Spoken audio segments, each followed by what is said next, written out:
Jemek tentu saja saya sudah kenal sangat lama, sudah pernah menulisnya pula, dan banyak tahulah. Maka untuk menyingkatkan hidupnya ini bukan agak susah, tapi terlalu miskin karena dia mempunyai kekayaan pengalaman yang luar biasa ya, juga di luar bidang kesenian pergulatan hidupnya itu. Tapi ada satu hal yang buat dia dan saya mengesan itu waktu ibu saya meninggal. Itu dia di depan peti mati itu membuat adegan pantomin gitu ya. Dan dia bilang baru seumur hidup itu dia berpantomin di saat kematian dan di depan peti mati gitu kan. Buat dia itu mengesankan, tapi buat saya itu juga simbolik betapa Jemek ini berkesenian sampai setotal-totalnya gitu. Ini yang saya pikir ingin saya katakan pada kesempatan kita membuat tribut pada Jemek ini ya. Berkesenian itu tidak mudah, apalagi di tengah banyak penderitaan. Dia, keluarganya bersama Treda, kita tahu keadaannya gitu. Dia sendiri mempunyai banyak kelemahan ya. Dulu dia selalu main toto itu, berkumpul dengan orang-orang yang ya hidup inilah yang nggak karuan ini. Tapi dia terus bertahan di dalam kesenian, dan penderitaan, kekurangan itu tidak menghalangi dia untuk tetap berkesenian. Ini buat saya salah satu fenomen di Jogja, bahwa kesenian itu tidak boleh kalah akan apapun begitu. Juga oleh nasib seperti yang diderita Jemek gitu ya, baik dalam keluarganya, kemiskinannya, istrinya ya. Nah, lalu juga seni yang dipilihnya ini juga seni yang sama sekali tidak populer. Seni yang tidak mendatangkan uang dalam arti tertentu gitu. Tapi dia konsisten di situ gitu. Nah, ini yang buat saya luar biasa dan menjadi semacam tanda-tanda zaman ya, bahwa di Jogja ini kesenian itu pada diri seorang Jemek kita bisa melihat tidak boleh punah, mati di tengah kesulitan apapun gitu. Kalau dia misalnya keseniannya lukisan mungkin masih sedikit laku di sana sini ya, walaupun mungkin tidak prima, tapi atau dagelan atau performance ya, atau seni panggung lainnya, seni suara. Tapi ini pantomin gitu. Siapa sih yang mau pantomin ya? Menangkap saja susah. Tapi dia ya praktis bapak pantomin di Jogja, dan mungkin salah satu di Indonesia ini ya, kalau dipetakan betul, karena sejak mudanya dia konsisten di situ.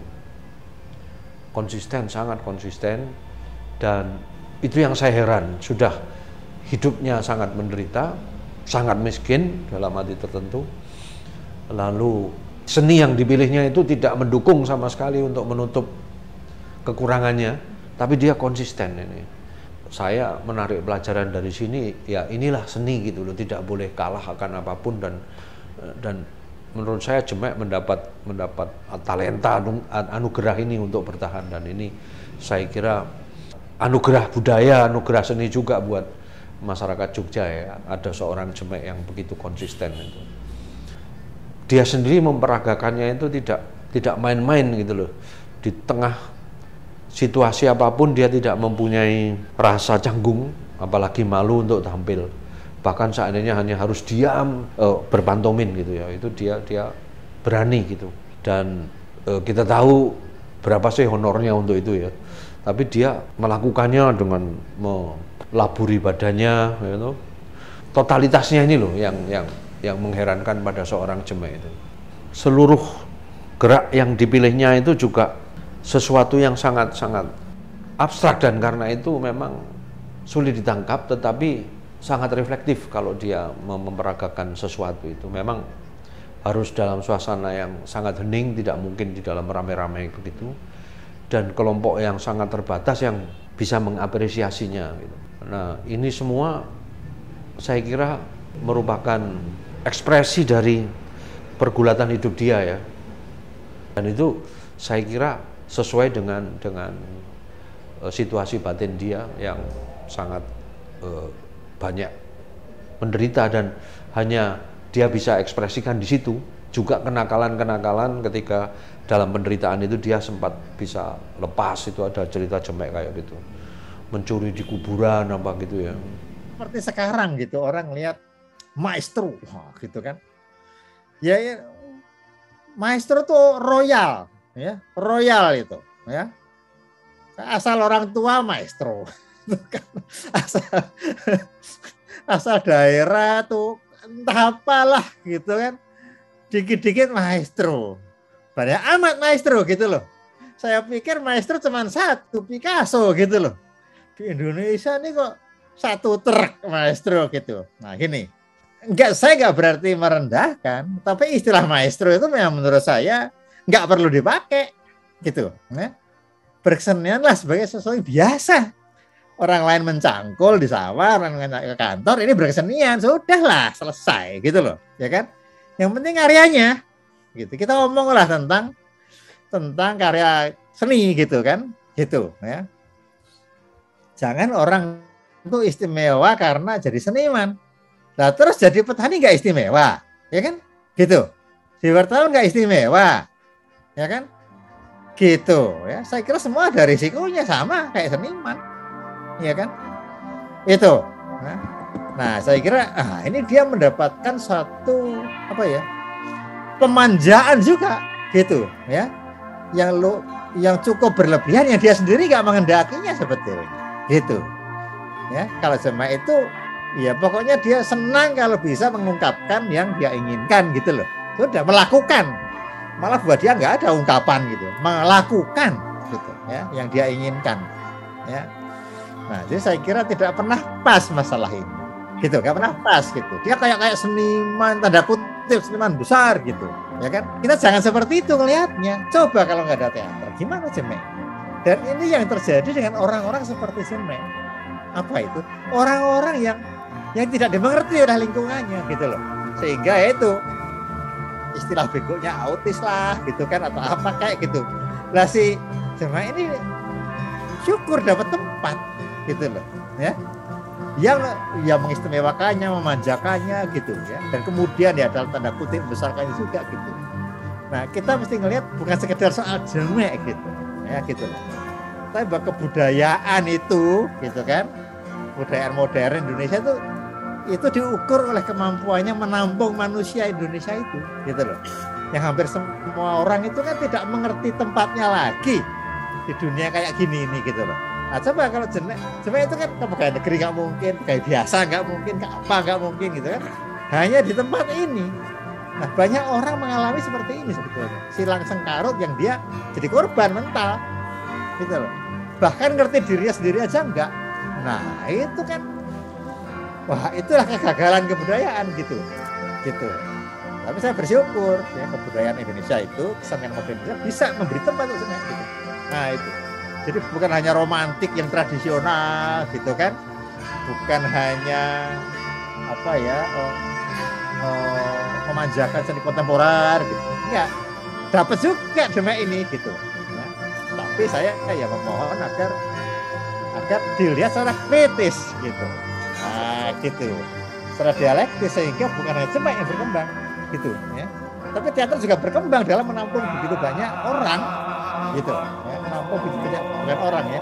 Kecenderungan budaya. Jadi lihatlah Jemek sebagai sosok budaya. Gitu. Jadi kebudayaan ini perlu medium, ya kan? Kebudayaan tanpa orang nggak kelihatan toh. Ya kan, budaya ini mencari medium gitu. Nah mereka bisa memberikan Jemek arti hidup gitu loh di dunia ini. Nah itu ya, kesenian karena dialah yang mengantarkan saya ke dunia teater. Sampai sekarang saya bisa bergabung dengan Cak Nun, karena pertemuan saya dengan Cak Nun pun di teater dinasti itu gitu. Dulu waktu ya Jemek itu yang memang tepat ya pada zamannya ya. Dulu yang namanya pantomim, monolog itu kan ketika zaman teater belum begitu populer ya. Nah di teater alam lah kemudian mungkin Jemek itu ditempa tidak hanya dalam dunia teater tapi juga di dalam seni yang namanya pantomim itu. Mungkin Bang Aswar tahu betul potensi orang ini. Mungkin itu diarahkan pantomim. Meskipun dia ya sambil lalu aja, tapi akhirnya kemudian ternyata menjadi predikat dia sebagai seorang pantomimer.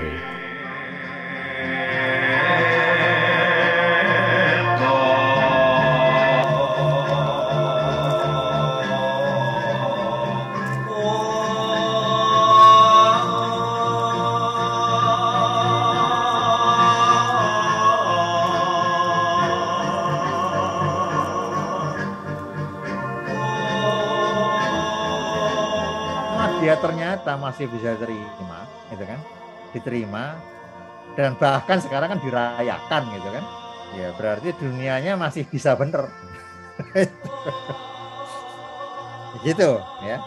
Jadi untuk mengecek, gitu kan? Ini dunia bener nggak sih? Ya dia masih bener, itu ya, dikenal, dirayakan, dan diakui, gitu, dihormati. Jadi ya untunglah masih begitu dunia ini, gitu ya. Dan saya kira dia akan atau nggak tahu udah apa belum, saya kira udah ya, sudah mengalami alih wahana saya kira, ya kan, nggak tahu tuh, pasti diklik sudah ada sampai kan, nggak tahu ada belum tuh. Ya kan, kalau ada ya berarti dia oke. Dunia ini memberi tempat lebih dari sekedar apa ya, para pengikut zombiisme. Itu kan zombie gitu kan, zombie yang menerima gaji tiap bulan, ada beres gitu kan. Ya, pokoknya hidupnya selamat gitu kan, meskipun bikin apa nggak tahu. Pokoknya masuk kantor absen selamat pokoknya ya, ilmu survival ini gitu kan. Ya itulah yang diikuti para zombie kan, gitu ya kan, gitu, yang rela membunuh jiwanya sendiri supaya tubuhnya hidup. Nah itu zombie gitu kan. Iya, gitu-gitu nggak bisa diklik tuh, ya kan? Nggak ada orang ini di dunia ini, gitu loh. Orang ini hanya ada dalam tubuhnya sendiri, kan? Tubuh yang mati, gitu, ya. Tubuh yang mati, gitu. Nah, cuma enggak. Ini tubuh pantomime, gitu kan? Gitu. Melalui tubuhnya lah dia ada. Oh, gitu. Mungkin Bapak suka mancing, Bapak suka jalan-jalan, suka jualan ake, ya itu semua kegiatan dia keseharian, tapi pantomime itu jadi jalan hidupnya. Kalau zaman dulu kata Bapak saya nakal. Nakalnya itu maksudnya saya itu kalau minta apa itu saknyet. Nah itu yang mungkin pada waktu itu saya masih labil ya, saya belum bisa berpikir bahwa mendapatkan uang itu sangat susah. Itu tentunya saya tidak tahu perjuangan Bapak dan Ibu, dan sekarang pun saya jadi tahu tuh kayak bapakku sama ibuku tuh ternyata perjuangannya untuk menyekolahkan saya, untuk Bapak saya pengen hari ini. Nah itu bagaimana berusahanya Bapak sama Ibu untuk menyekolahkan balik saya itu sampai ya banyak yang orang tuh, kamu tuh anaknya orang banyak gitu, karena teman-teman Bapak itu banyak yang support gitu loh. Jadi sedih. Banyak yang support, terus banyak yang Yogi gua anakmu kayak gitu-gitu tuh malah ternyata banyak sekali gitu loh Mbak. Kuliah pun pada waktu itu Bapak, saya bersyukur juga kuliah itu saya dapat beasiswa. Bapak pun juga sebisa mungkin kayak kalau ada ya pasti ngasih, kalau nggak ada ya nggak usah, nggak apa-apa kayak gitu. Jadi ya tapi ya kadang nakal Bapak, minta temannya anakku kuliah bayarin. Tapi ternyata diambil sendiri. Tapi iya itu pernah ada gitu, ternyata pernah tuh saya marah, Bapak nggak boleh kayak gitu lah gitu. Tapi memang saya orangnya galak gitu, maksudnya galaknya saya tahu Bapak saya daplek gitu kan, tapi ya itu kadang begitulah caranya dia menyayangi anak gitu.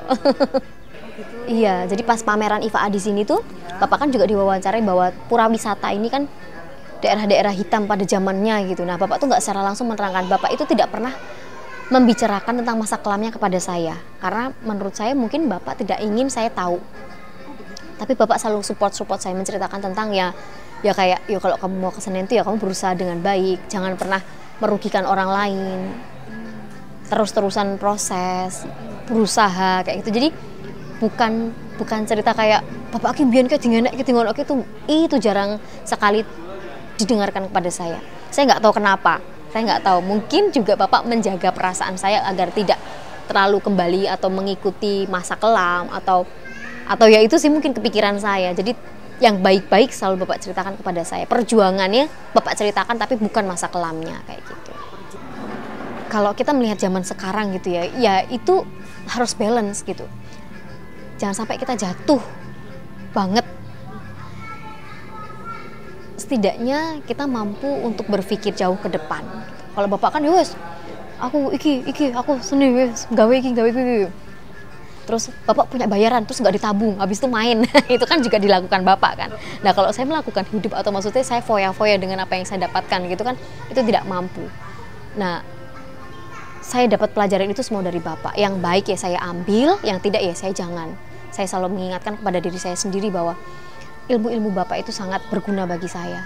Link-linknya bapak itu yang sekarang harus saya jaga untuk ya bisa membarakan api kesenian saya juga. Saya juga punya sanggar seni Kinanti Sekar yang itu bapak selalu support saya untuk aku seneng ya kue kayak terharu juga ya, aku seneng ya kue mendirikan sanggar yang itu memwadai anak-anak untuk belajar kesenian gitu. Di situ juga ada pantomime gitu, dan itu teman-teman dari murid-muridnya bapak yang kerjasama dengan kami ya, yang itu yang terus saya pengen jaga semangatnya bapak bahwa seni itu mampu merubah diri kita menjadi lebih baik.